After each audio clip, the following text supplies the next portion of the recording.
This live chat, I'm going Hello, to talk about. this is your host, Todd Lewis of the President Folly podcast. Today I'm joined by a subscriber, Tim Patton. So, how did you first discover my channel, Tim? Your debates on libertarianism and national defense, or state security, so to speak. So your debates with Walter Block, your debates with Stephan Kinsella, and your debate with, well, you're most recently on the Tom Woods show with Bob Murphy. So that's how I found your show. So Yeah, I think you first commented on my video when I did an AAR on the Bob Murphy debate. That might have been when you first yeah. commented. Now, one of the things is you had a couple of topics that you had in mind. So I think one of them was Nietzsche and ethics. Yes. Why don't we open up with that? Yes. Well, I think Nietzsche represents something somewhat very old and something extremely new at the same time. Now, I just want to start with side. I'm something of like a deist of some sort. So again, I'm going to say things about certain things. I'm not sure if I necessarily believe them. I'm just going to say them as is.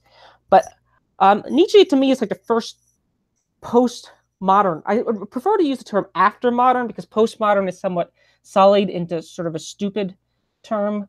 But Nietzsche is the first postmodern person because I think Nietzsche is the first person to recognize the cultural and ethical consequences of not having God or any gods, to be precise.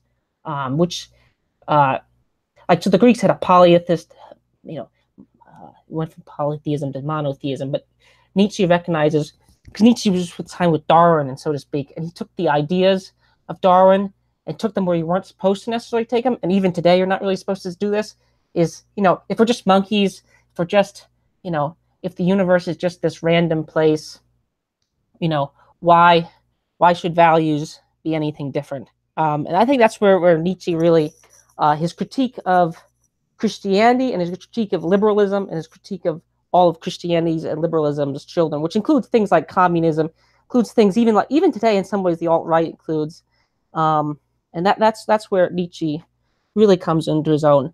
I first found about Nietzsche when I was trying to convince myself something of Christianity, because if you read most apologetics, Nietzsche's almost always the counterpoint or one of the counterpoints of things of ethics and morality, and that's where I think Nietzsche really gets at his things. One of the primary benefits of Nietzsche is he moralizes about common morality in a way that breaks up a lot of paradigms, which is especially favorable to right-wingers, libertarians, conservatives, and I think Christians give certain postmodernisms a bad shot. Because if you read someone like Thaddeus Russell, they'll claim to mischaracterize postmodernists. Now, it's somewhat of a no true Scotsman fallacy, but Nietzsche I think Nietzsche just takes the epistemological conclusions of atheism and non-teleology to their natural limits. You can get more extreme to this sense and say that words don't have meaning, which I think Thaddeus Russell borders on doing. But I think that's really the key of Nietzsche. But Nietzsche's critique of Christianity begins with the slave morality. And this is the idea that it comes up in his Genealogy of Morals, which to me is his best work. It's first essay, part 3. It's available anywhere on the internet. He starts with a simple story of there's nothing strange about the facts that lambs bear a grudge towards large birds of prey, but that's no reason to blame the large birds of prey for carrying off the little lambs. And the lambs say to each other, these birds of prey are evil, and whoever is least like a bird of prey and most like its opposite is a lamb. Is good, isn't he? Then there is no reason to raise objections to the setting up of an ideal beyond the fact that birds of prey will view it somewhat derisively and will perhaps say, we don't bear any grudge at all towards these good lambs. In fact, we love them. Nothing is tastier than a tender lamb. It is just absurd to ask strength not to express itself as strength, not to be desire, to overthrow, crush, become master, to thirst for enemies, etc., as it is to ask weakness to express itself as strength. And that right there is the story. So Nietzsche is a naturalist in the tradition of Darwin. Again, he's an amoralist. he's an amoralist, and that's how he views Christianity emerging. I think there's a related essay that's somewhat in this tradition. Hayek viewed himself very much, well, whether or not he consciously viewed himself as a Nietzschean, he had a lot of Nietzschean ideas built into him. Hayek, in his Religion and the Guardians of Tradition, makes a very similar argument. He says that Christianity survives. I'll probably mischaracterize it, but he says that Christianity survives in a sort of group selection way. That was Hayek's argument. So, and that comes straight to me, straight out of the playbook, in some ways, of Nietzsche. But yeah, that's where Nietzsche's case starts out, with the criticism of Christianity emerging from a group of lambs, so to speak. And this is where he gets this. This is where Nietzsche gets his alt-right cred from. Later on in the Genealogy Morals, where he sets up a conflict between Rome, which represents aristocratic values, noble values, and Judea, which represents the priestly or slave morality of which then to become Christianity, so to speak, which is in. Hang on, let me get to where he says that. Let me see where he says.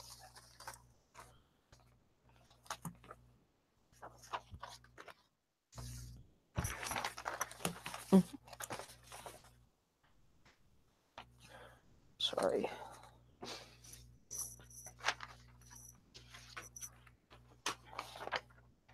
When did you first heard of Nietzsche, Todd? There, as I look for this.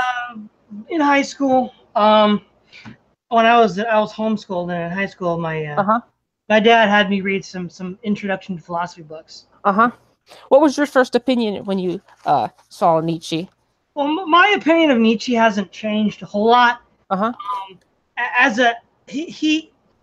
I'll start with what I like about Nietzsche, and then what I like about Nietzsche is what you said in the beginning. If you look at a consistent atheist worldview, where you actually believe there's no substantial meaning in the world and we're just monkeys, along with two other philosophers, Max Stirner and the Marquis de Sade, atheists aren't really consistent. To quote the Marquis de Sade, and not Marquis de Sade, Max Stirner, atheists are just pious. They're just pseudo Christians. Most atheists. And in fact, I think he said in his book, was it Christ, Antichrist, that some of his most warm reception came from Christians who understood what he was actually getting at, and they also didn't like the loss of Christianity, but they saw that he was getting at the true cost. With the death of God and the book of Zarathustra, the death of God has been pronounced too soon. People don't understand what that means. So as far as a consistent application of the logic of rejecting God, Nietzsche is spot on. But I think where Nietzsche is amateurish is he doesn't really. I guess he is a philosopher of a sort, but he's not a philosopher in the classical sense of making arguments and syllogisms and inferring from that. I remember in college when we were reading various segments from Nietzsche, somebody at one point he says, "What I've just said contradicts to what I said earlier elsewhere. What of it?" And I'm like, okay, yeah, you could do that, I guess, but you kind of torpedo any cred you have for being a philosopher. Because the whole point of philosophy is, this is where it becomes to destroy and to deconstruct, which does ultimately lead to like post-structuralism and these things like that. Whereas before Nietzsche, philosophy was there was a destructive element, but it was more of a Schumpeterian and creative destruction where you attack the idea of somebody that came before you in order to build a new idea. So like Aristotle in the Politics, chapter 2, condemns Plato's view of communism and his republic, but not just for the sake of tearing it down and saying there's nothing left, but in order to replace it with something as he sees better. All right. And that's what I don't like about Nietzsche, because ultimately that kind of philosophical turn from just tearing something down to build something new to just tearing down for the sake of tearing down has led to a kind of death spiral. And I think a lot of people who watch Jordan Peterson will have probably gotten an earful from Jordan Peterson already of the problems of just tearing things down for the sake of tearing them down. All right. Well, Nietzsche has like a huge. Nietzsche to me is the prominent, in some ways, philosopher of the modern world in a lot of ways, like of the atheist world. I think agreed. He takes it completely consistently, takes a consistent view of atheism in that way. I'm going to go through a little of Nietzsche's personal life because I think Nietzsche's personal life is sort of surprising. You can get some of the stuff from Wikipedia, but I have a few anecdotes I picked up because I've read a few biographies of him.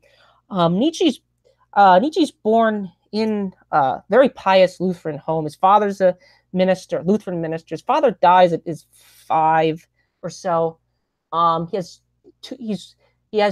raised by his mother and his sister.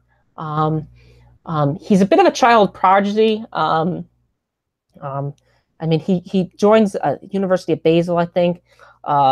He writes The Birth of Tragedy, which is a interesting book. That's where all his ideas sort of are in infantile form, so to speak, in that book. And then he's actually goes to school aiming to become a Lutheran minister of all things. But then he gets into the philologies, which is the Greek classics and so forth. And he becomes sort of somewhat repulsed by the university system. That's at least according to some of the biographies I've read of him, that he becomes repulsed to the university system, leaves the university system. And he's basically just he's very somewhat poor his whole life. I believe he dies penniless. He dies living with his sister. His sister has him for the last 10 years of his life as a circus act, basically. His sister Elizabeth.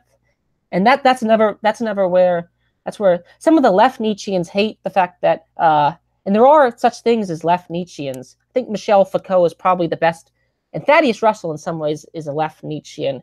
They just take the death of God to the limit. Another key point about the death of God, another reason why I like Nietzsche, is Nietzsche's not saying that God doesn't exist. He's saying it died. He's saying it's dead, which is actually more profound than the atheist. And this is actually another place where Nietzsche keeps creeping back in. If you read like Christian apologetics, Nietzsche keeps creeping back in because a lot of Christians will make the claim that without, and I basically have come to the point where this is probably true, is you can't really have something like a meaningful ethics or philosophy if there isn't any teleology, if it's just a random car crash, so to speak. So I heard about Nietzsche again. Dallas Willard has a fairly good chapter in a book at the Veritas Forum about Nietzsche, and he comes off very sympathetic towards Nietzsche as well. So again, that's another place where. Another Christian author who comes off favorably to Nietzsche is Yaroslav Pelikan in his book Fools for Christ. He has Bach, Paul, Kierkegaard, Nietzsche, Luther, and Dostoevsky. And it seems odd that he would include Nietzsche, but he includes Nietzsche because he says that Nietzsche was the only modern opponent of Christ who understood what Christ stood for and understood what he was rejecting. Yes. And that's generally the consensus of Christian apologetics across the board. And again, that goes back to his own lifetime, where the people that understood his insights the most and respected them the most were Christians. But you're right. Like for instance, when like William Lane Craig will talk about the meaninglessness of life without God, he often quotes Nietzsche, and he also quotes existentialists who are the heirs of Nietzsche, like Camus and Sartre. Yeah, thus spoke Zorth, whatever that is. Thus spoke Zorth, whatever is Zarathustra. It's almost like a Christian apologetic book, like with the parable of the madman. I think that's in Thus spoke Zarathustra, but the parable of the madman is almost like that's never sort of almost strange turn. But Nietzsche, another person where Nietzsche gets muddied is Nietzsche's somewhat of a shy, introverted guy, and this is according to some accounts in certain biographies you read. There's an anecdotal story of him getting someone was coming to visit him. He knocks on the door. They could see him like from up the street, but then when Nietzsche hears the door knock, he hides like under his bed or something like that, and then they look up. So Nietzsche like gets this um, um, sort of Hayek. If you watch videos of Hayek, I think his personality is basically the same as Hayek. He's a very quiet, thoughtful. He's not. He sometimes people read Nietzsche with like at the downfall parody type things, and he's not that. I think it's a mistake to read him that way. Maybe the alt-right will hate me for that. I'm not totally against the alt-right, but that's one thing again about Nietzsche's personal life. But now I'll get into more of the second part. One thing that I think Nietzsche is good at, though, is he's very good at criticizing Christianity, and it's in some ways I think it's very fair the way he criticizes Christianity, because I think he's very good at criticizing Christianity in the way it goes astray. So I was reading I was watching your podcast with JFG or something like that, and now you could make it something like it's a no true Scotsman, if so to speak, or who took over which institutions? Did the Marxists take over the church, or whatever? It's something like that. But Nietzsche's very good at criticizing and sometimes Christianity as it is, because this is why my book, the chapter I don't know 9 of that After Virtue, again, and that's a he actually, but his book's very good because it says one of my favorite chapters. It's Nietzsche or Aristotle, and I think Aristotle is never. Well, actually, Aristotle is very much integral to Christianity in a lot of ways. But in the choice between Nietzsche or Aristotle, and this is one of the reasons when Nietzsche is good, is Nietzsche did not like stupidity, right? And I wouldn't think Aristotle liked stupidity. So I think certain aspects of Christianity can get they can get too enthralled with what is effectively a version of slave morality, which borders on just being stupid for the sake of being stupid. Do you agree to that statement? Or so what do you mean by slave morality first? Well, slave morality is Nietzsche's term, and it comes from the Lambs. It comes from the Lambs. It's just the idea that it's just a power play or power trip by weak people to undermine strong people. I think that's the best way to describe slave morality. Other people might describe it differently. I don't know if that's the correct definition. Nietzsche's very ambiguous about terms. There's always many interpretations of what Nietzsche says, but do you agree with that interpretation of slave morality, or? No, I mean, I think, that's what I would have said Nietzsche was arguing. Yeah. I just want to make sure that we have an agreed term. Yeah. There's really two questions involved here, right? The first question is Christianity as inherited from Jesus Christ himself slave morality? And then there's a second question, can certain manifestations of Christianity lapse into slave morality? As to the first, I would say no. As to the second, I would say yes. But then any institution, any worldview could lapse into slave morality. I mean, for example, in the ancient Greek period, the sophists were a kind of slave morality, using words and legalism to trap their betters in a web of legalese. Mm-hmm. And that was completely independent of the Mosaic tradition. Let me just bring in one of my personal influences. One of the other ways I pick up Nietzsche is through Ayn Rand. And actually, again, Ayn Rand is explicitly anti-Christian again. But one thing I like about Ayn Rand libertarians is that I think they're very aware that you can't have a functioning civilization without without productive work and without like you can't just have you can't just have degrees and and goodwill, and you need to have an economy of some sort, and you need to have people that want to be excellent. Roll up your sleeves and get dirty. Yeah, you need to have people that you need expertise, you need excellence, and you need to have. And this is again, I think you need to have will. Like, I mean, you can be a Calvinist as much as you want, but in the end, you need to have the will to do something in the way you need to work. And I think the Randians, as much as they go wrong, the Randians make and Ayn Rand herself is just took a lot of from Aristotle. Ayn Rand had her 3 A's, and one of them was Aristotle. So again, that's another way I get Nietzsche, and I think in certain aspects of Christianity can be over and through, which is your second point in your two questions. Can Christianity lapse into slave morality? And in that way, I agree. But the first point, do you think Christianity as not constructed, I'm using the Nietzschean term again, as Christianity happened, so to speak, started that way? Yeah. So, yeah.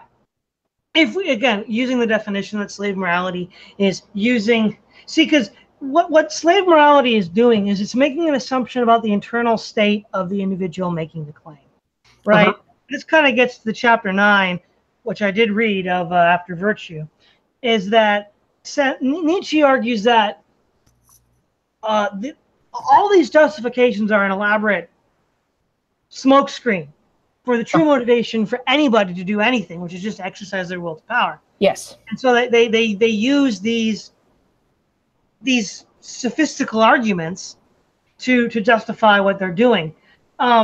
Nietzsche thinks everything's like that, and that's something that is assumed on his part and not demonstrated. No doubt there are cases when people act that way, but to generalize that to everybody is unwarranted, because how could you know? I mean, in one part, because the internal disposition of an individual is not open to external observation.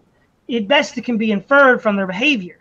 But the other thing is, if you look at what Christianity did in the early centuries, there's another related critique that Christianity's life denying. That you can't lord it over people and beat them into the dust. You can't become a glutton, a fornicator, or a drunkard, indulging in the desires of the flesh. And that's sort of related. But the point is this: when it comes to slave morality, are Christians motivated by a desire to use sophistry to enslave those who are better than them? No, not as a general rule. Again, there can be cases of people who are sophists who do that. But I don't think that most Christians, when they think of following Christ's teachings, which of course oftentimes do criticize the rich and the powerful, are being slave morality.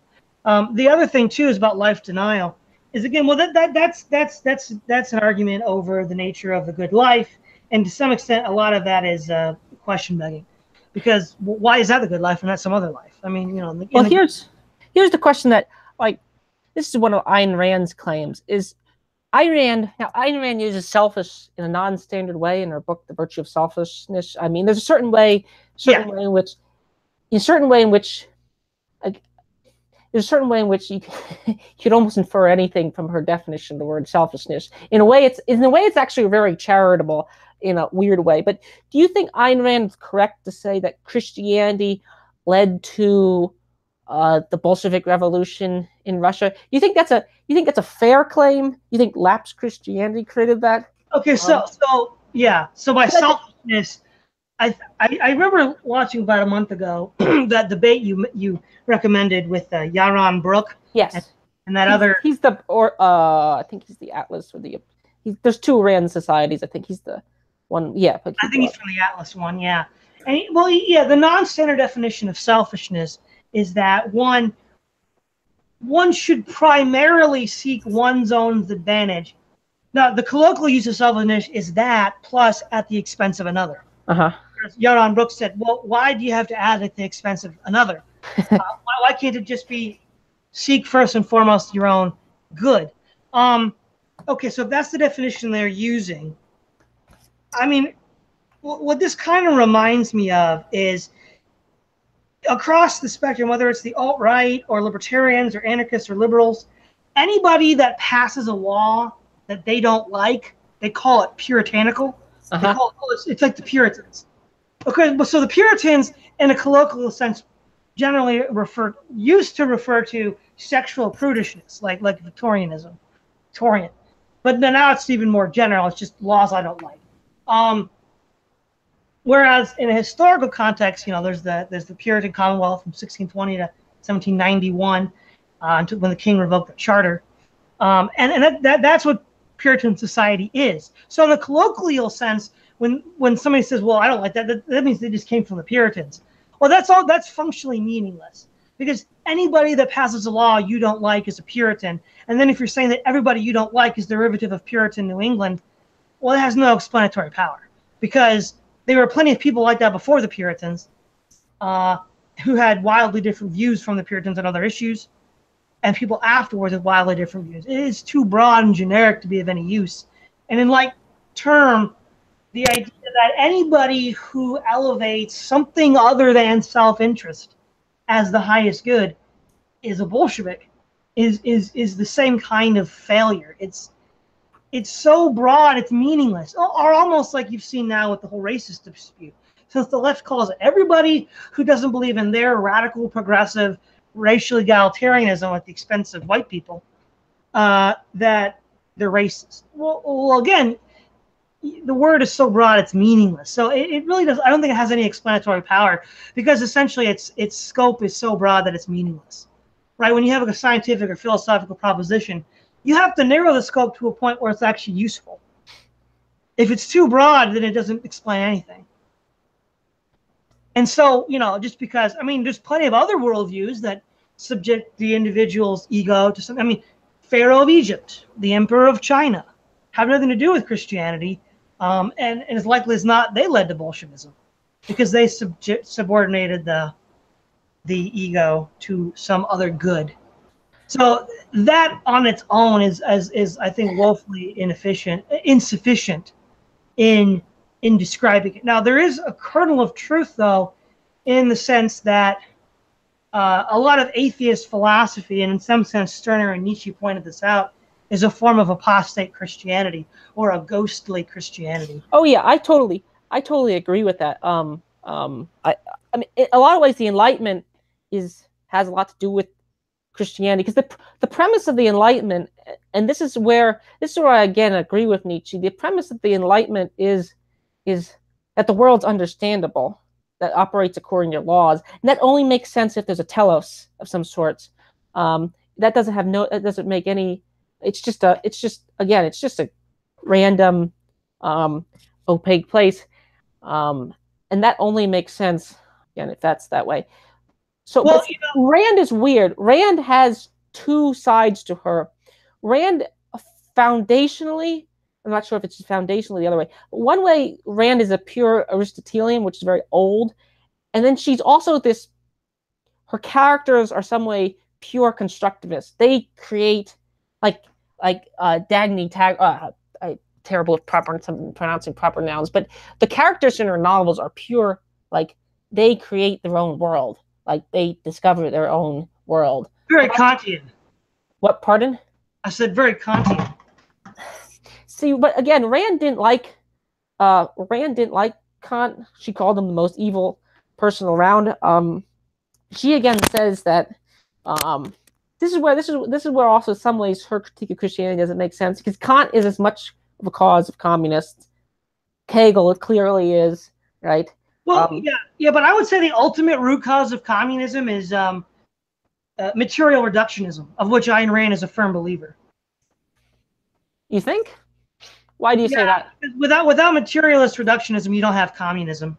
You see, a really good account on the origin of Bolshevism and communism is the work of Richard Pipes. He was a foreign policy advisor to Ronald Reagan. He wrote The Russian Revolution and then Russia under the Bolshevik Regime. Two very good works. But then he has a condensed work. Those are very technical and very long. Then he has a more condensed, user-friendly read, which sort of doesn't have any footnotes because he's just condensing from the two larger works that he wrote elsewhere. And the origin of Bolshevism comes from, in his mind, and I think he's largely correct, the idea of man the machine by Lemaitre, man is just a biological machine, and the tabula rasa of John Locke. Because if man is a tabula rasa, then all you have to do is control the environment, and voila, you get the new man. And if man is a machine, all you have to do is control the environment and reprogram the machine. The very raison d'etre of Bolshevism, to sort of socially engineer a new man, only makes sense within the context of material reductionism and, i.e. man as a machine, and the blank slate. Without those two, you would not have Bolshevism. And also, we can look at like the rise of Bolshevism in China and in other places in the world, and they all latch on to already existing views. So, like, you know, in Yemen in the 60s, they latched on to Islamic views, just like they would have had to, just like in Albania. But then in Eastern Europe, they grew out of Christian concepts, and in East Asia, they grew out of Confucian concepts. So for them to even communicate to the people they're going to rule over, they're going to have to use some of the already existing ideas. But that doesn't mean that they were derivative of those ideas. It just means they have to use them in order to propagate their word. And they do that in China in different ways. They do it in Russia in different ways than they do it in Yemen or Albania. But what makes Bolshevism unique is this massive social engineering experiment, which again is totally contrary to any sort of traditional view of, you know, a society that's more organic. You know, you can read Burke in his discourse on the French Revolution, where he talks about you have to reject an a priori society. You can't do that because it's not how reality works or people work. So I think Pipes gets, because part of it is Nietzsche and Rand are awfully polemical. Not that polemics themselves are wrong, but they're more polemicists than they are historians. Oh yeah, that's actually one of the reasons I think Nietzsche is Nietzsche has a bit of a cult following in a lot of ways, and I like reading him. He's somewhat like a. I was watching one video about him, and he's like his titles are almost like punk rock album titles. Like him, he makes books titled "The Antichrist," "Beyond Good and Evil." His titles are very, like, you know, very, very, very such ways. Well, that's great. So you say Christianity is not at all guilty for something like Bolshevism, 10% guilty. Yeah, what I would say is, okay, well, the question I think is better framed as malignant. We'll say. Yeah. Well, here, does Bolshevism grow out of something intrinsic to Christianity, or does when Bolshevism take over a country, it uses the pre-existing worldview that's most readily accessible. And so, of course, Bolshevism first takes root in Russia, which is a Christian country. But when you see like Albania or China, when they're not Christian at all, they're using other. Well, once the idea is created, that's somewhat. I'm glad you point out that communism takes place into other traditions, so to speak. But isn't communism a kind of highly intellectualized thing that could only form out of a high functioning society? I mean, communism, again, and people like Hans Hoppe are very aware of it. Again, I know you might have your own personal disputes with certain aspects of Hans Hoppe, but and people like Nassim Taleb. But again, Marx is not an idiot. Again, he has a clear theory, stages of history, and so to speak. And I think that's so. You see Bolshevism emerging in universities of Europe. Would you agree with that claim? It emerges in the universities of Europe. Oh yeah. It does not emerge from the working class. It's the same thing today. The working class is largely indifferent to the ideas of the intellectuals. I don't think, and this is another reason why I like people like Thaddeus Russell. Thaddeus Russell is very aware that he doesn't represent the working class, and that intellectuals don't represent the working class. But yet it emerges from highly intellectualized people in Christian societies. Would you agree with that claim? Well, yeah, but here's the point, right? Yeah. One of the things that let me try to elucidate the way I think the problem is not understood correctly. So, for example, let's say that you're a young child and you look at worms, caecilians, eels, and snakes, and you classify them as all the same species. Why? Because they look similar. They look rope shaped, but a worm is an invertebrate, a caecilian is an amphibian, an eel is a fish, and a snake is a reptile. So those are not relevant similarities when comparing them in order to classify them as a biological entity. And this happens with the history of ideas a lot, is that people like Nietzsche and Rand are looking at superficial similarities and lumping Bolshevism in with Christianity in much the same way a young child would lump a snake, a caecilian, a worm, and an eel in the same category of rope-shaped animals. But what they share is only superficially similar, and what makes them different is a fundamental difference. And so, for example, something that looks very different than an eel, say a bluefin tuna, is more closely related to the eel than the worm is, even though on a sort of physiological level, the bluefin tuna looks very different. But can I just push back for a minute? Wouldn't the claim be something like, I've watched a fair amount of socialist versus libertarian or socialist versus capitalist debates. And one of the claims that socialists will oftentimes start with debates, and sometimes people think this is a meme or a joke, but socialists will often start with the debate explaining why such and such country was not socialist. So they'll explain that Soviet Union was not true. So this is not a parody of them. They will explain this. I think even Noam Chomsky, who I have a lot of sympathy for a lot of what Noam Chomsky says. But even someone like Noam Chomsky will say that Soviet. He'll say actually that Leninism was a right-wing phenomena, which is just to protect his anarcho-syndicalism. Oh yeah. He'll say something like that. So what you're saying is, so is it? But see, that's so think of it from Rand's perspective. No, but hold on real quick. I want to say this. I would actually agree with you on that. The left is being weaselly, and here's why. Because you're actually substantially agreeing with me. The underlying intellectual principles that unite anarchism and Bolshevism are more determinative of ideological paternity than any sort of superficial implementation difference. Because, right, we all know it's intuitively a cop-out when they say it's not true socialism, because, of course, A, there's no magisterial authority to define what true socialism is, and B, they will all consider themselves socialists. And that's the thing that makes them similar, even if their implementation was radically different. So let me go back to the first two things. See, again, as I studied out, I don't necessarily always. I'm somewhat literally playing in some ways devil's advocate here, and sometimes. But you said, is Christianity as expressed perfectly, probably, of course, by Christ, the thing? Or can Christianity become slavery? So in the same way you said that, you had your example of worms, snakes, and stuff, isn't it imperfect denominations of Christianity?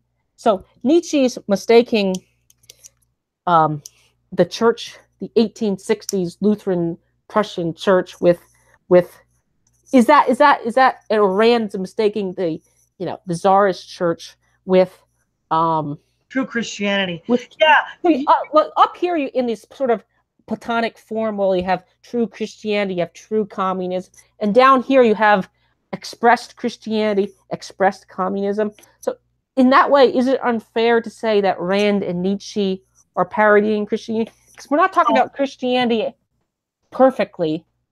We're talking about Christianity in practice. And the fact that there are reformations, the fact that there are 20,000 different churches. In fact, like, I mean, again, C.S. Lewis has the line that from the outside, all churches look the same, or most churches look the same. You don't know the difference. But, if you have anything about, there's like 10,000 different doctrinal differences. But so the fact that there are many churches is, again, evidence that there are huge disputes, and that you said that will it always degrade, if you want to call it that, into the second category? In the same way that socialism degrades, in the same way that libertarianism degrades. Because even people like Hans Hoppe will say that, and I think Sean Gabb has said the same thing, that the American Revolution started out as a fairly pure, as long as you make a bunch of qualifications, it was started out as pure libertarianism, conceived in liberty. I think that's what Rothbard calls it. And it deformed almost at the Articles of Confederation, then later at the Constitution. What did you think about that comparison? Yeah. Yeah. Okay. Okay. There's two ways you could look at it, right? Does the pure Platonic form of Christianity lead to this, as opposed to the actual implementation? So let me put it this way: as a sort of paternity of ideas, I don't see slave morality originating from the New Testament. Now, the next question then is: does slave morality originate from the application of the New Testament in history? Again, I would say yes and no. It does depend on the churches. But one of the things that you'll often hear, and this is where it gets difficult to deal with atheist critics of Christianity. On the one hand, we're accused of being life-denying sophists that endorse slave morality. But on the other hand, we're portrayed as megalomaniac, xenophobe, genocidal maniacs that, go on crusades, imperialist conquests, and inquisitions. I mean, from the same person. So we can't be both. They're mutually exclusive. But even from the same person, you'll hear that. So it's hard to even take them too seriously when we're accused of being of both supporting the opposite of what they're saying. Well, see, that can be. So I think that could be solved by saying that there are multiple atheists making multiple claims. If you could, I mean, I'm well aware there are atheists that make both claims, but I think there are some critics of it that don't make. Well, let me give you an example. Like, for instance, on a text, you can't convince me, but that's the alt-right will do this all the time. From the same person, someone like Richard Spencer or Greg Johnson, one article will be criticizing Christianity for being weak slave morality. And then they'll criticize Christianity for being evil, moralizing Puritans that conquered everybody and forced them to not have fun. Well, it can't be both. It's got to be one or the other. And this is a trend that I see a lot. But let me put it this way. Bolshevism's ideological paternity comes from Lemaitre's Man the Machine, Man is a Biological Machine, and John Locke's Tabula Rasa. And again, I think as far as a reputed... See, here's the thing, right? Richard Pipes is a reputable scholar who studied Soviet Russia his entire life. Rand, Nietzsche died before Bolshevism, but people like Rand and Mises, they were essentially dilettantes when it came to history. Same with Rothbard. They didn't actually study history systematically to study the philosophical development of Marx. In fact, Marx, of course, is part of the left Hegelians, right? And the left, and Hegel himself was, you could trace a crude line from the Rhineland mystics like Meister Eckhart to Hegel. But that's a kind of almost Eastern Vedic view of reality. And in fact, I think Schopenhauer made some connections to that. It's this sort of like all is one kind of thing that gave rise to, even though Hegel talks of God, he speaks of God in a more Eastern in Hindu sense, where God is this absolute that contains everything. And Marx just takes the God out of it. It's materialism rather than idealism. And so really Marxism, being a derivative of Hegel, I would argue has more in common with Hindu mystic philosophy, even if it's indirect, because I don't know if Hegel directly read the Hindu mystics. But this mystic Hermetic tradition goes back to the West as well. We see it expressed in the Middle Ages with the Rhineland mystics, who in many ways have notions of God and history that in some sense prefigure Hegel. But the sort of like classical Christian point of view, I really just don't see the ideological paternity that Christianity gives. And if it's something accidental, like people just behaving badly, not applying principles consistently, that's not really a paternity question, because all worldviews have that problem of people failing to live up to the standards that they adhere to. And so again, I would say rather than Christianity, it's things like the Hegelian absolute and dialectics, man the machine, and tabula rasa. So you would say that you would say something like so it just said if there was a pie, if this was intellectual pie, and this is Lenin's intellectual pie, so, or even Lenin, even Mao's 14 points. What do you say? What do you say the pie of Christian influences? Because like there are maybe two sections, the classic two stories of the story that always, the Gospel of Luke is the one that I think socialists, in some ways the honest ones, try to lapse onto it. Do you think do you think his story about the rich man giving up all his wealth, you're much more knowledgeable in this area than me. Do you think that is is that a claim? Because someone like Thad Russell was said when he read the Bible, he thought it was, oh yeah, when he was a Marxist, he said, oh yeah, that's my guy.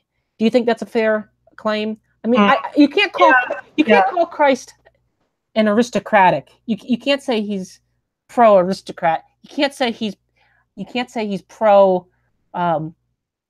He's definitely not a character in an Ayn Rand novel. But do you think Thaddeus Russell is being honest there? Nietzsche called Christ an overman. So, Pardon? Even Nietzsche admitted that Christ was an overman of sorts. So he seemed to think there was a spark of the aristocratic in him. I guess. But I would say the Marxist appropriation of Jesus, because he condemned the rich in some cases, is again back to the taxonomical fallacy of, instead of looking at shaped like a rope, you're looking at what do you do with money? Because I would say that even though they have radically different property regimes, that libertarians are closer to Marxists and Marxists are closer to libertarians than either of them are to Christianity. And in large part because the philosophy of both is atheistic and based on the tabula rasa. But I will say this, though, about God, Jesus, in this sense. In these senses, he's not very leftist. He says that, oh, yeah, you have the parable of the talents, the one where they bury the things. I'm well aware there's always counter arguments, but the fact that there's one case, again, just a crack in the door. Well, I just don't think community of goods is a necessary requirement of communism. I mean, there were other religions, Mazdak in Iran, and the Zoroastrian heretic advocated for community of goods. Aristotle in his Politics described certain hunter-gatherer tribes who had community of goods. Community of goods is a classification type like body types, but those are superficial similarities and therefore don't describe an underlying consistency. See, but there's the problem. I'm not always 100%. I'm not always 100% honestly agreeing with what I'm saying. I'm just there's the superficial problem. If in practice it always comes out wrong, is it to use the word problematic for Christianity in that way? You can say that other things do it, but then Rand would I think Rand and some of the Yaron Brooks types will criticize other traditions. I think he could. Yaron Brooks, I think, is on about criticizing Hinduism, for example, as well. So it's not like he comes from, a culture like that. So, well, let me put it this way: my objection is not based on outcomes; it's based on a taxonomical mistake. But if we're going to do with outcomes, Christianity. Okay, well, I mean, you said come out wrong. Well, I mean, again, you have that as a value word in there too, but yeah. I mean, yeah. You then have to just determine which is right and which is wrong. yeah, But, yeah. let's talk about this in a generic sense. Socialism almost always comes out wrong. Libertarianism and objectivism have never even been tried. So to even ask about coming out wrong is almost pointless because it hasn't been tried. Now, if we look at Christianity as a system for governing the West, uh, for all of the ups and downs, it's by far the best we've ever had. After Christianity, we have this collapse of value that has led to, and after virtue, what McIntyre calls the Civil War carried on by other means through politics. And then before Christianity, yeah, we had the classical era. The Greeks and the Romans left us a lot, but they didn't invent science. They didn't invent the hospital. They didn't invent universities or anything that we would want to live with. Oftentimes, you'll hear a libertarian say, well, you socialists living off the produce of capitalism, so put up or shut up. You'll hear the alt-right talking to non-whites, you're living off white technology, put up or shut up. Well, okay, you're living off Christian technology, put up or shut up. Because we invented science and we invented most of these technologies.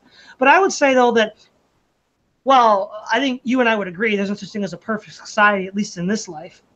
The kind of society that twofold that comes closest to the values of its teacher, and even when it deviates from the values of its teacher. So let me put it this way: bad Christians are better than good Marxists any day. A self-consistent Marxist is much, much worse than a bad Christian. And I would also argue the same as a bad libertarian. So even on our bad days, Christians still come out better. Well, see, I think. I liked your debate with Bob Murphy.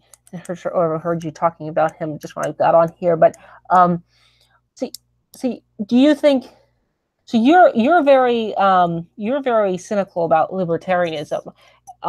So first of all, I have to point out that objectivists and libertarians are not the same thing, and I want to make that comment. Rand denounced libertarians. He thought they were right-wing hippies. Thought they were. She didn't like Hayek, by the way. She thought Hayek was a sophist, just someone who went off on random tangents and contradicted the theses all the time. Do you think? So you say libertarianism has never been tried. You say that capitalism has never been tried. Isn't that somewhat? Wouldn't you say that there's some difference between societies, wage-based societies, United States, Western Europe? We see with Max Weber's. Again, I know that book is somewhat overrated, but don't you think that there's, you can make the comparison between South Korea and North Korea. You can make the comparison. Don't you think? Yeah. Well, okay. Yeah. So we're talking about a sort of degrees. Now, when I talk about libertarians, let's all the names that you mentioned were essentially, except for Hayek, were ANCAPs. Yes. Well, Rand's a minarchist. Well, yeah, but she's not a libertarian. True. So all the libertarians you mentioned, except for Hayek, they're all ANCAPs. Those kinds of libertarians like Hayek and Mises are somewhat different. They're more classical liberals, and those ideas have been tried. But when I'm talking about like the sort of like modern libertarian movement of radical anarcho-capitalism, that's never been tried. And there seems to be they seem to forget the law of diminishing returns. They seem to think that, yeah, privatizing in these areas really works out well, so let's just privatize everything. But hold on, there's this thing called the law of diminishing returns. Just because some things can be privatized, well, it doesn't mean other things can. And to be honest, libertarians criticize socialists all the time with the same rhetoric. It's never been tried, or it has been tried and it's failed. And I'm just saying what's good for the goose is good for the gander, and in their case, they've never been tried. Objectivism is a society based on a certain set of ethical principles, which has never really existed. So see the libertarian one, I'm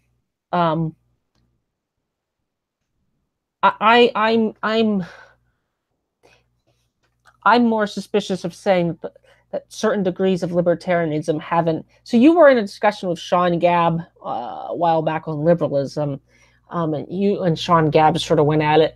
Um, um, so see, I think half of the classical liberal program, so to speak, starting has not only worked but worked really well. And this is where I disagree with. Well, this is probably my bigger disagreement with you. And the other half of the classical liberalism program, fascism, communism, um, radical. See, again.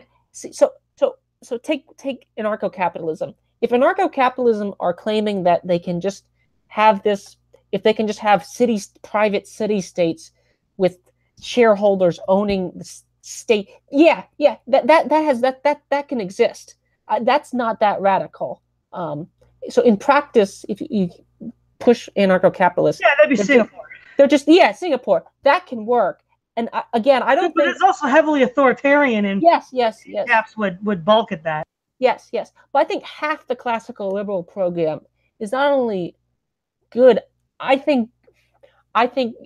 Don't you risk in criticizing liberalism in this sort of way? You throw out the baby with the bathwater, right? I mean, we've generated a lot of wealth since 1800. We have, mostly due to steam engines, the Thompson Governor. We have hydroelectric dams. I mean, you can read someone like Matt Ridley, the rational optimist. We've generated a lot of wealth since the 1800s. I think we can farm now with 1% of the land. I mean, grows. We can do that. Don't you agree that we've generated a lot of wealth? We're living in a much nicer society, to use a Noam Chomsky word, much tolerant society. Isn't that a good thing? Isn't that a great thing? When it comes to with classical liberalism, so hold on. I think it's not quite entirely fair, right? Because I admitted that Hayek was in a separate case, the classical liberals, and I was more talking about the anarcho-capitalists. But with classical liberalism, that has been tried. But I would argue that it's failed, and it's failed in the sense that it got displaced first by the big government liberals like the New Dealers, and then they in turn were replaced by the postmodernist progressive feminist types. But the accomplishments, this is also another thing that's a debate. The sort of attempts at individual liberty, freedom of conscience, economic development, were these things the result of liberalism, or was these elements that are lumped together within the context of liberalism the product of something else? So for example, one of the things that classical liberals don't seem to get, and libertarians too, and objectivists, is they'll all say, if you ask them, okay, well, what period in time most closely approximates your view of the good life, your view of a good society? And they'll all say 19th century America, 19th century Britain, under the heyday of free trade and capitalism. Yeah, but again, those aren't. They back. In some ways, they ever have a choice: either say now or say like between the Articles of Confederation, and they have two choices, really. Yeah, you're right about that. But here's the thing. The thing is, all of these people are united. So, for example, what one element of this period was strict social and legal restrictions on human sexuality in both the United States and Great Britain. And, these people would generally want to have, was it free bodies, free minds, free markets, something like that? That was the mantra. Well, you can't have all that. That doesn't all fit together. So in the 19th century, with the golden age of the robber baron capitalist, you had strict regulations on sexual morality. And now that those regulations are gone and you have social progressivism, now the economy is being squeezed out by the Leviathan. So they can point to today for being more socially tolerant of sexual identities and preferences, but the economy's in the tank and we're losing our freedoms. But if you go back to the 19th century, where we had a relative political freedom, a lot more, and a lot more economic freedom, we had almost no sexual freedom. And they don't understand the implications here. You got to pick, buddy. But see, So, but wouldn't you say it's more plausible now due to the wealth that's already generated? Like, like, like, like the steam engine is truly remarkable thing, right? I mean, the steam engine takes stuff that's useless in the ground and turns it into mechanical energy. You can move things, you can dig mines, you can do all, you can pump out water to irrigate. Isn't now you don't need to work because like a person like Keynes, for example, thought that the future would consist of everyone working 15 hours a day, and then we just sort of have leisure the rest of the time. I mean, is it? Do you really need the strict? Since we're so much more wealthier than we were, do we really need the strict discipline to keep us working for, Actually, 80 hours a week? Thaddeus Russell would agree with me.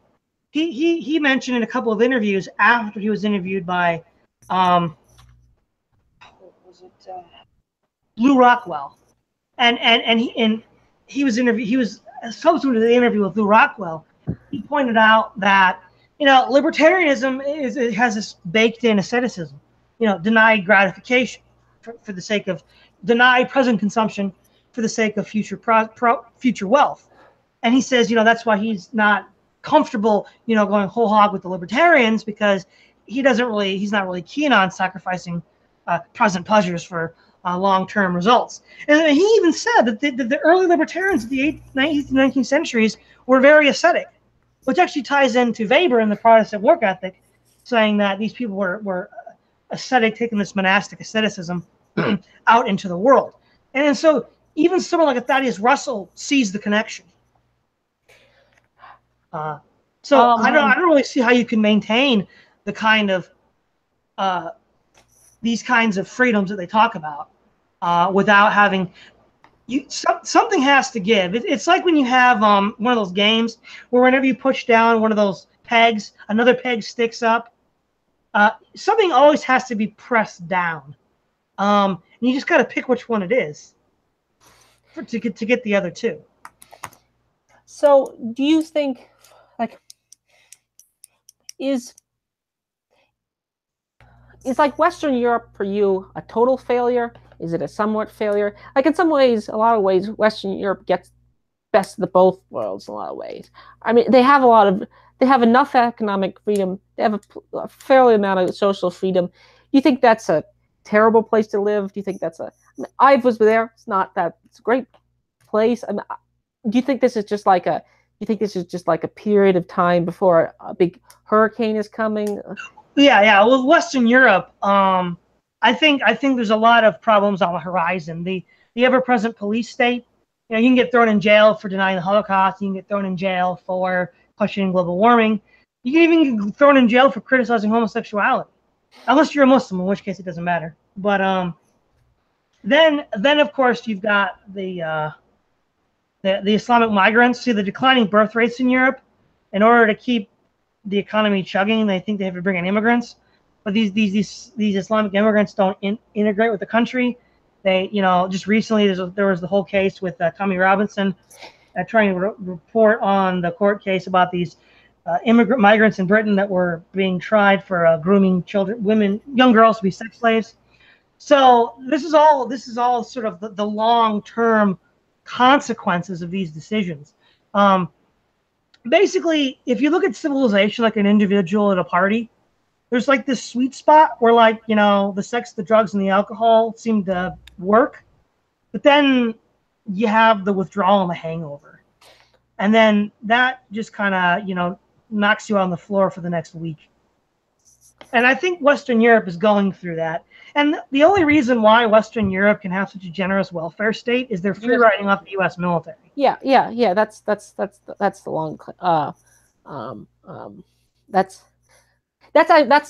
also one of the weird benefits of empire. By the way, empire solves as long as the empire is generous enough and doesn't leave you alone, which is actually very rational to leave you alone, like the British Empire largely did. It's actually not a terrible deal for certain.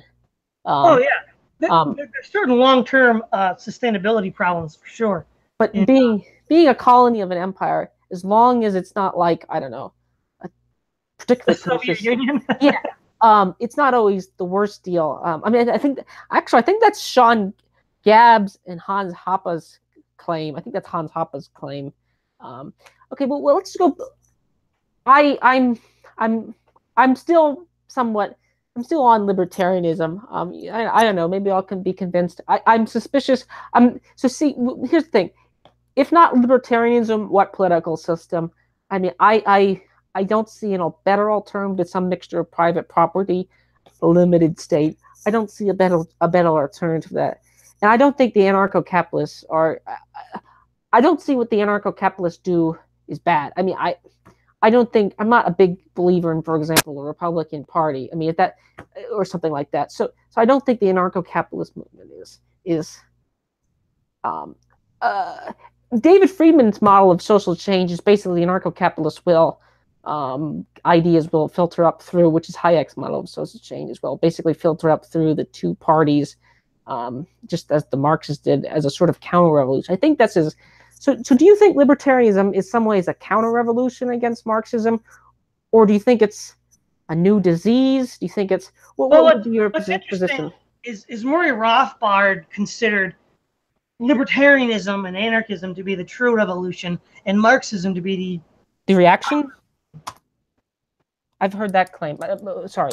Yeah, I've actually read that. Keith Preston might be able to tell you where to find it. But what I would say is, well, again, what gave us modern industrialization and science? I would argue that it was the Christian university system coupled with the Protestant work ethic. It's primarily a result of the origin. Now, again, these ideas can be exported. East Asia's done quite well with them. But again, Japan and South Korea are not very liberal, except maybe in an economic sense. Yeah.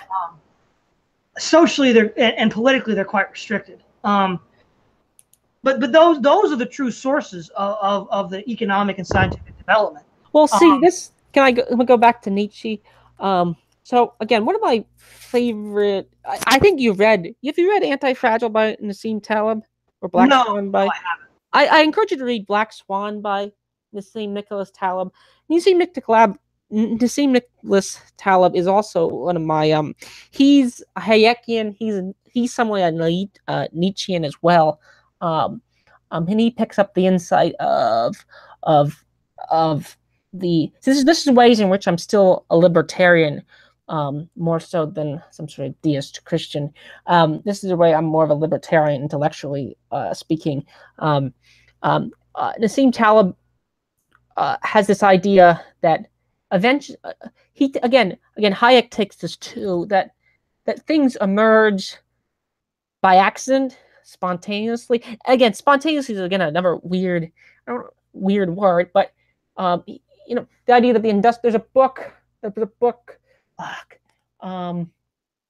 the Industrial Revolution was done by inventors, practical men, non-theoreticians. I mean, that the actual knowledge, like the Greeks had the steam engine in some proto form. I think Stefan Molyneux made the same claim vis-a-vis natural rights as well. He said that the real innovation was that because they had to pay their laborers, they needed to develop. There needed to be a motivation to have a labor-saving device. That this is where the steam engine emerged practically by, practical men. What do you would make about a claim like that? That it's people who are not intellectual at all. Like again, the Wright brothers, they were just bicycle mechanics. They weren't. I mean, just a lot of practical men who weren't very Christian. Like there's an essay Orwell has about that. A lot of his people didn't know anything. Englishmen who went to the Anglican Church didn't know anything about church. I mean, do you think what do you make about a claim like that? That's a claim that libertarians make about development. That development has nothing to do with. That's Brian Kaplan's argument. I'll just finish here one quick. That's Brian Kaplan's argument about education. There's a debate between Brian Kaplan and Nassim Taleb and Tyler Cowen again that education has this sort of telos design program, and that this comes right out of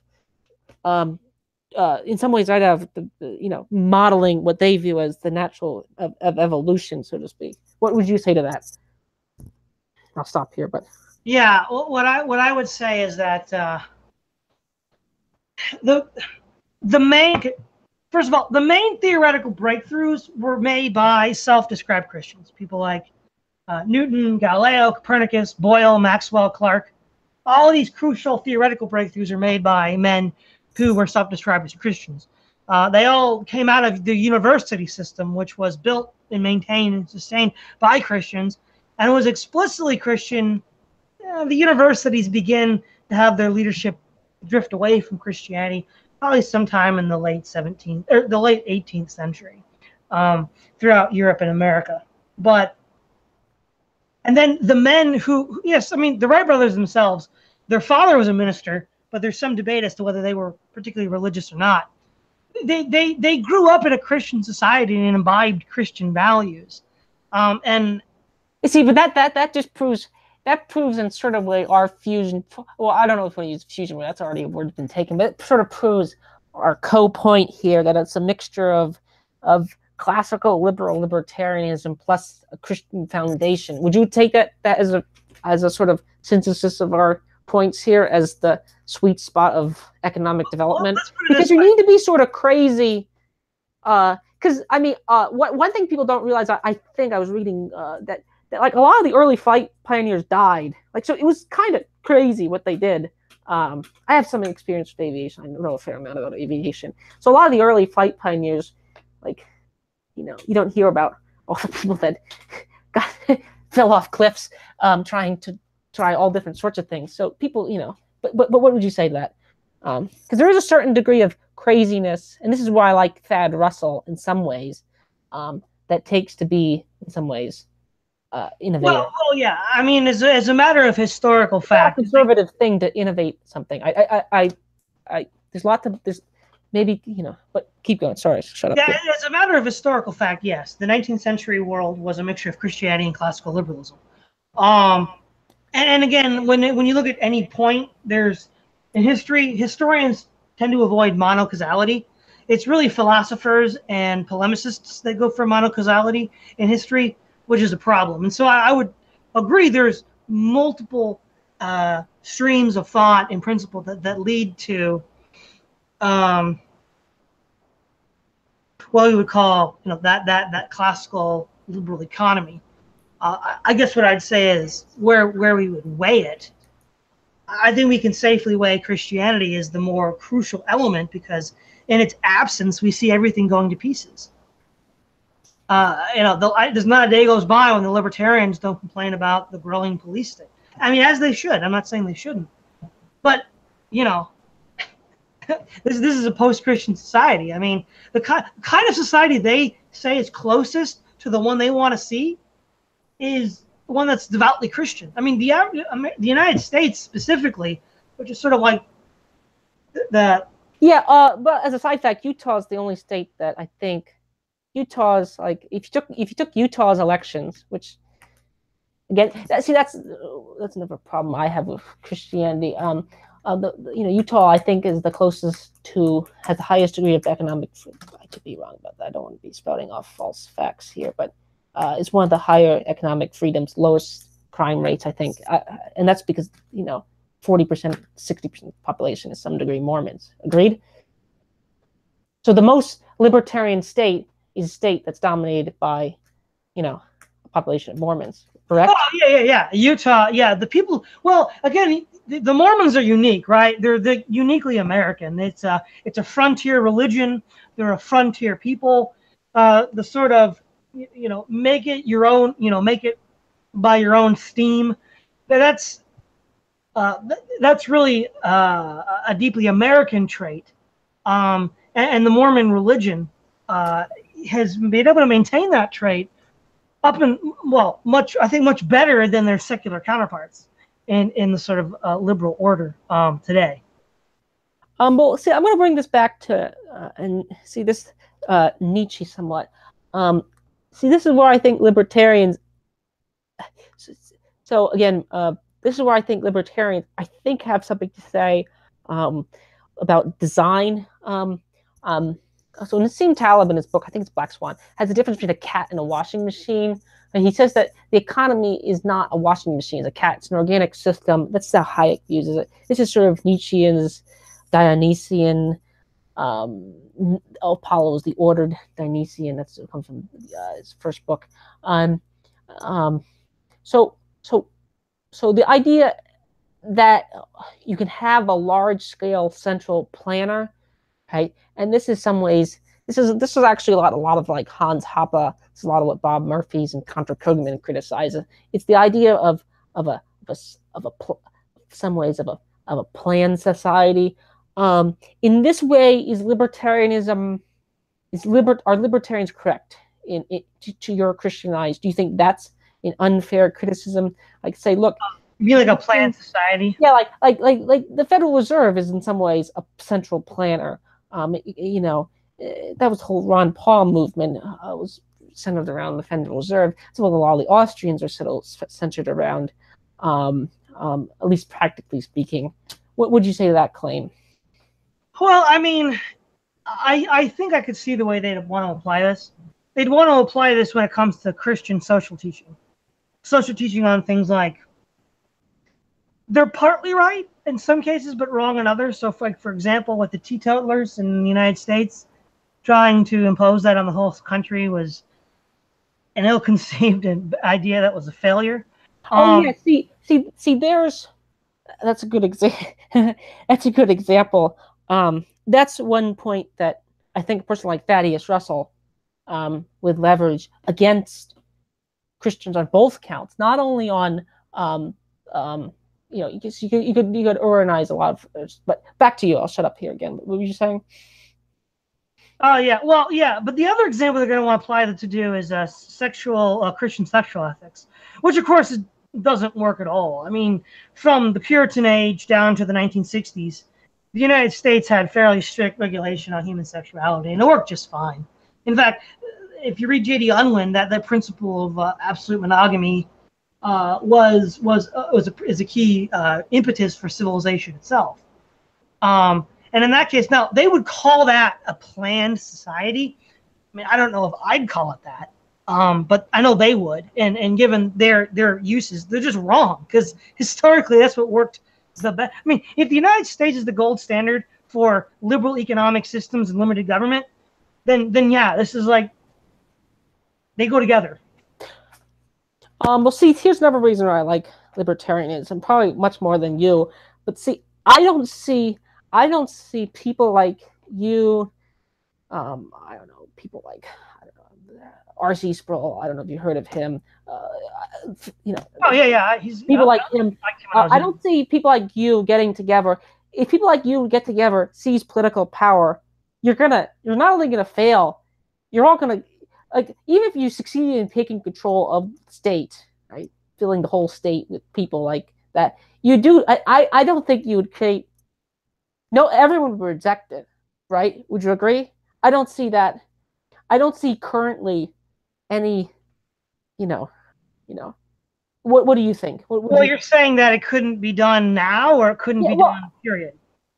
I see the only way that kind of movement could come back is somewhat organically. It's not going to come back from top down.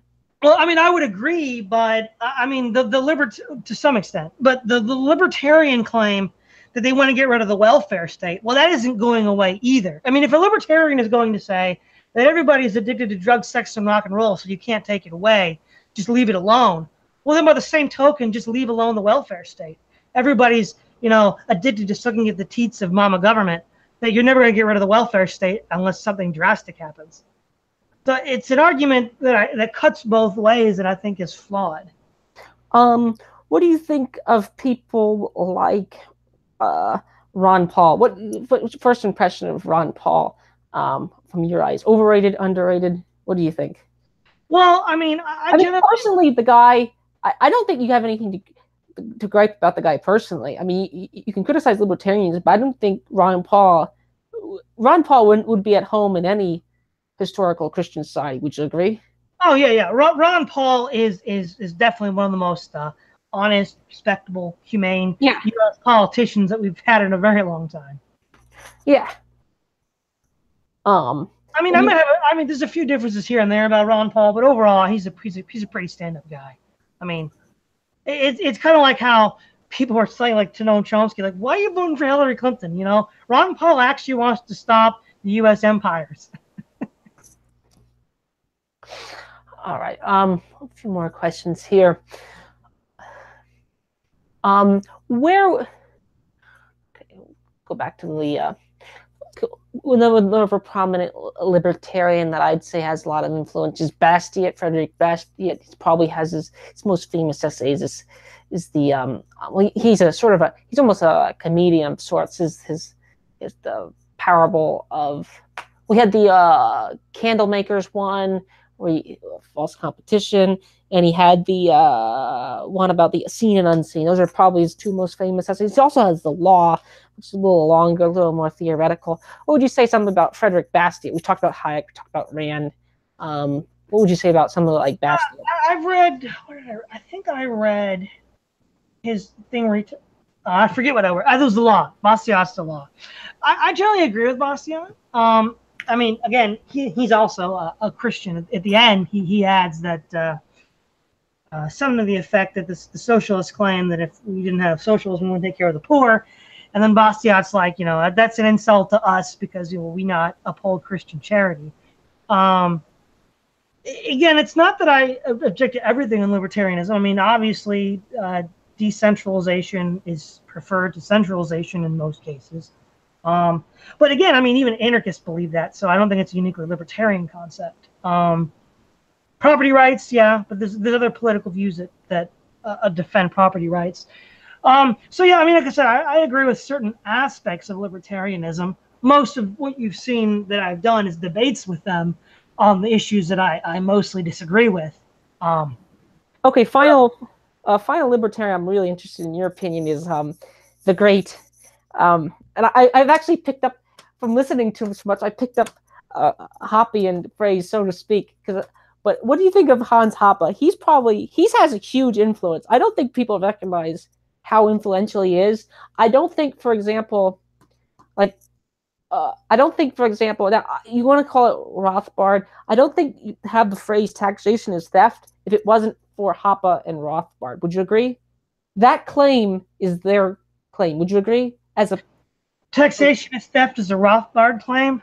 Well, that we're talking about, that is a claim, not that they said it, but that their ideas and that they're the people influence. Because I think Hans Hoppe is has an underground subterranean influence that is he's probably one of the more influential intellectuals alive today in the libertarian movement. Most people haven't heard of him, but I think people pick up his ideas secondhand because his book, The Ethics of Private Property, I encourage. I don't know if you've read that, but that thing is a very honest masterpiece. I mean, he calls private property anarchism the more radical child of the Enlightenment. That the book, he has, the sociological reconstruction of the state, starting at hunter-gatherers. That book is one of the best libertarian theses. Again, you don't like total libertarian project, you like probably half of it, maybe. But I will say this: that Hoppe is probably the greatest living libertarian intellectual. I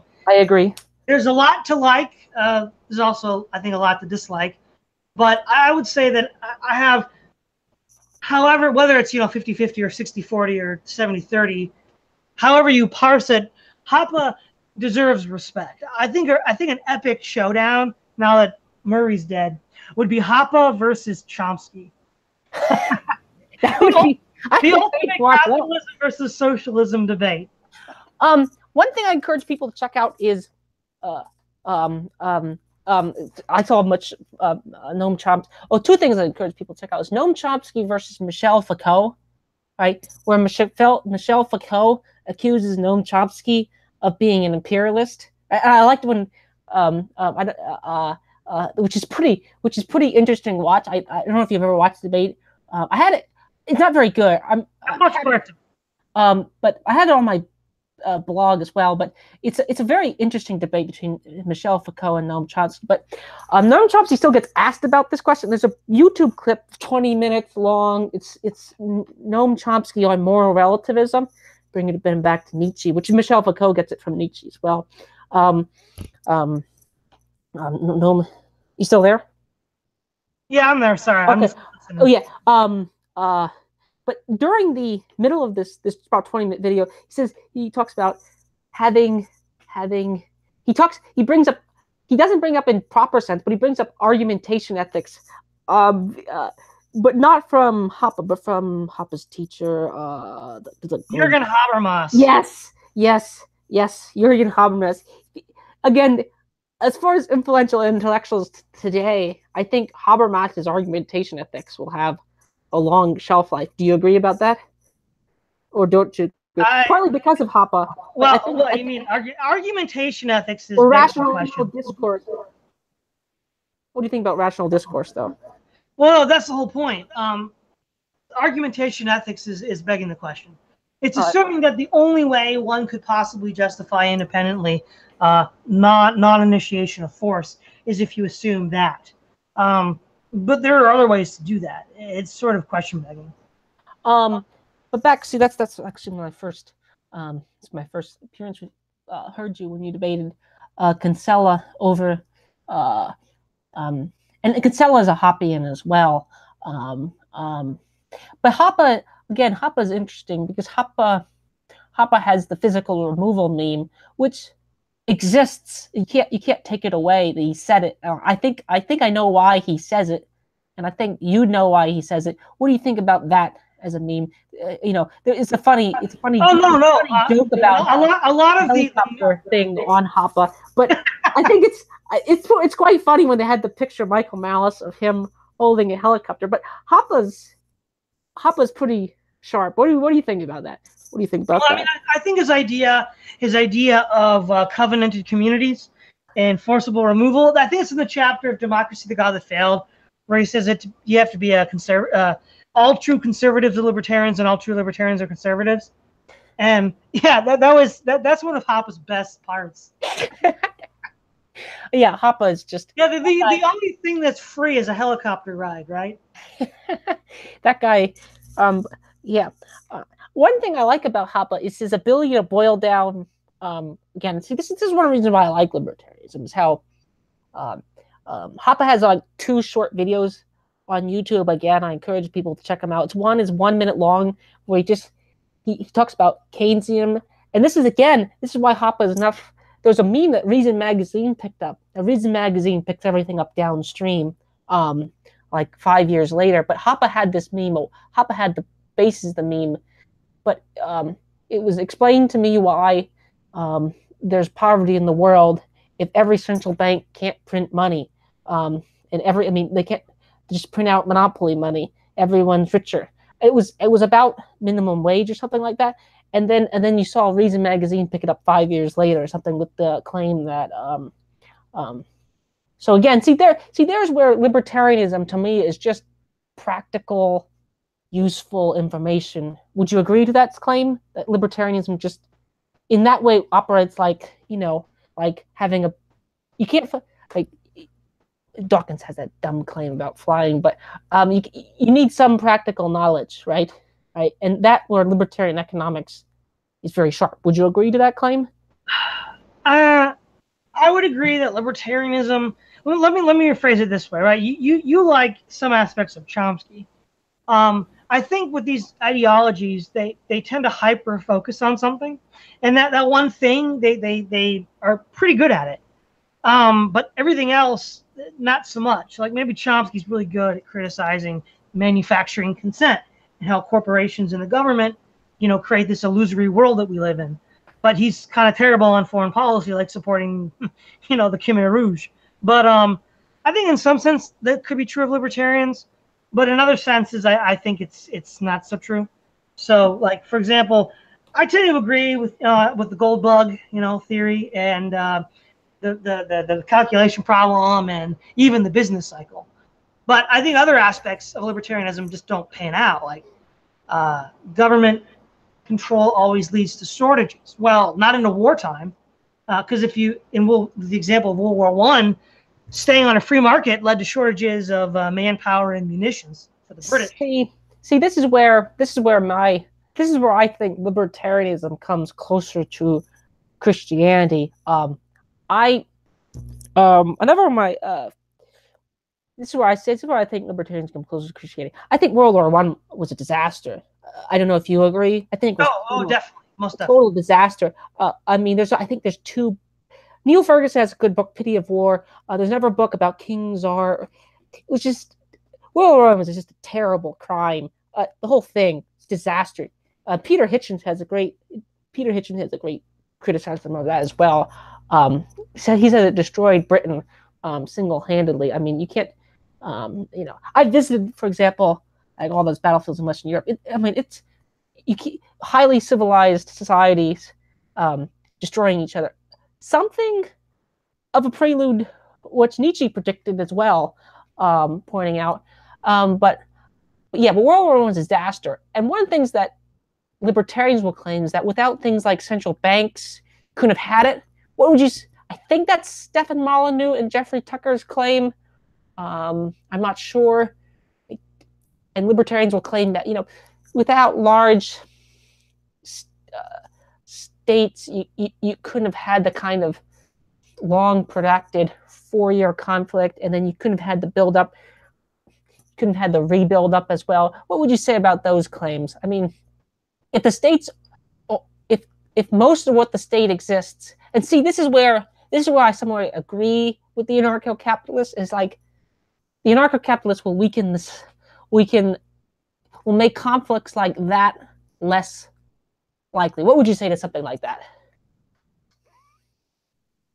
I would tend to agree, but I would also argue that there's more factors involved. So for example, yes, we didn't have central banks to have easy lines of credit. It's far more difficult for governments to finance wars, because that's how you basically raise taxes invisibly, so people don't get too upset. Yep. Also, large state bureaucracies. Yep. That's also a problem. But what's related to this, and people don't. Oh, here comes the criticism. Okay. Technology. This wouldn't have been possible without the steam engine, the internal combustion engine, the railroad, the machine gun, high explosives. But by the same token, I don't know too many people, except maybe anarcho-primitivists, that would argue that we should thwart the progress of technology because of these negative consequences. Rousseau might argue that. I think Rousseau today would be an anarcho-primitivist, but yeah. See, this is where I think. See, I think you think that I still think we can have our cake and eat it. You don't think that. You think that you have to have one, and then you have for the other. Well, you might. As far as cake and eating it, in what particular two things are you talking about here? Well, you were going back to the claim about we can have a somewhat related to Thaddeus Russell. We can have all this freedom in the sense that free to do almost anything you want, and wealth, right? Yep. So I think it's possible, but it's not maybe it's not likely, but it's possible. You think it's impossible, or that it can only really last for a short time. But see, this is where again I go back to libertarianism, is actually like, if you're gonna and this is another thing, is like, turns out the American right was probably, whatever you want to call the American right, was almost against I think that's, now again, he's not much of a scholar, he's more of a popular polemicist, but that's Dinesh D'Souza's claims. The American left was behind all the wars. I think that's actually to some extent certain aspects of the Lou Rockwell type crowd as well, with the Civil War as well. But go back to what. So, do you think if we had less state power, we'd have less wars? Do you think that's a fair claim to make? Well, yes and no.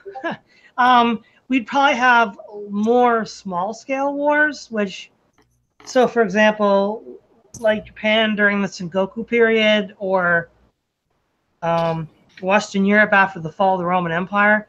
And there's trade offs.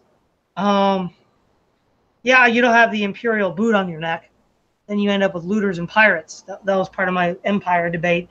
So it is kind of a game of minimization maximum. Hello? Oh yeah, did you hear that? Yeah, it gave a minimization, maximization, right? Yeah. I was gonna leave you an opening, but we've been going for about an hour and a half. It'd probably be a good idea to wrap it up. I try not to go too much longer than that. Okay. Oh yeah. Well, so do you think Nietzsche is overrated, underrated? I like Tyler Cowen's. He has a fairly he asks people if they're overrated or underrated. Do you think Nietzsche is overrated, underrated, properly rated? Go through the libertarian thinkers. What would you say? I would say Nietzsche's both. He's overrated in areas where I think he's pedantic, but he's underrated in his sort of pointing out what it actually means to give up God. Most people don't focus on that. Most people, except Christians really, don't focus on the Nietzschean element of giving up God. And in that sense, he's massively underrated. But he's overrated in the level where these like pedantic hipster high school kids, college kids, pick him up and be like, yeah, man, will to power.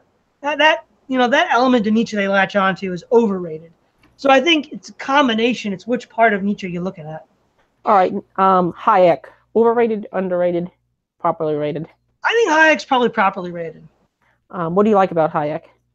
I mean, it's not that Hayek, I liked his Road to Serfdom. That's pretty good. I think maybe he's a little underrated amongst libertarian circles because they kind of view him as a sellout. But overall, in the broader classical liberal tradition, I think Hayek's got a pretty accurate reputation, a pretty accurate assessment due to his performance in life and writing and whatnot. So I think Hayek's probably fairly accurately rated. All right, two more. Thaddeus Russell. Overrated. You think he's overrated? I think he's aware of things. Can you hear me? Yeah, I can hear. I think he's aware of things that that only weird people are aware of. Like, I think he picks up insights that like conservative Calvinists and there's like two groups of people that are seemingly unconnected. He picks up the similarities. I think in that way, he's very good. So the Unregistered podcast, whatever you think of Thaddeus Russell, the Unregistered podcast is very good. I occasionally listen to it.